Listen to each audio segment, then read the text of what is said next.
Now, we often talk about the issue of U.S. double standards here in this program, whether it's support for protesters in other countries amid violent crackdowns here at home, or demands for transparency by foreign governments, while our own is increasingly cloaked in secrecy. And now this, the White House praising aggressive journalism abroad while escalating its war against truth-tellers here at home. Now, it all came to light this afternoon in an awkward but rather telling exchange in the White House briefing room. The spokesman, Carney, began the presser by praising the aggressive reporting of 3 Western journalists who tragically died in Syria this month. Similar statements were made by the Vice President as well as the State Department, but here's Carney earlier today. It's a reminder of the incredible risks that journalists take.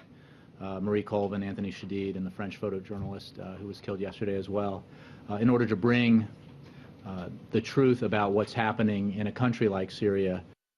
And he's right. Their deaths are undeniably tragic, as is the bloodshed and the deaths of countless innocent civilians all across Syria. But in light of this administration's widening crackdown against whistleblowers right here at home, those words, frankly, ring a little bit hollow. And apparently I wasn't the only one with that impression. ABC's Jake Tapper decided to call the administration out on its double standards. Check out this exchange.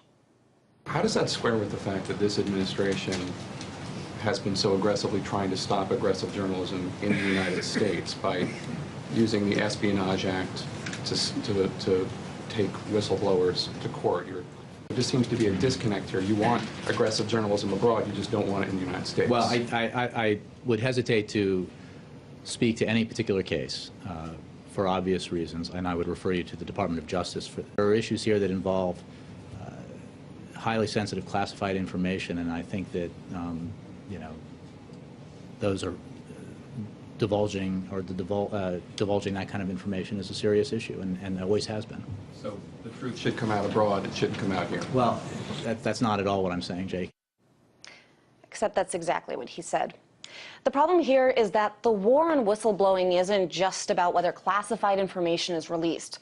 The White House does talk a big game about press freedom abroad, while back home it indicts whistleblowers and subpoenas to journalists who report their story. Now, Carney may have denied this being the case, but it doesn't make it any less true. And we often call attention to mainstream media failures here on this program, but in this case, I want to give credit where it's due.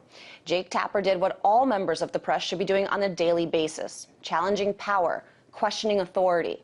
An abridged free press compromises one of America's greatest strengths, and I only hope that other journalists follow suit and start doing their job.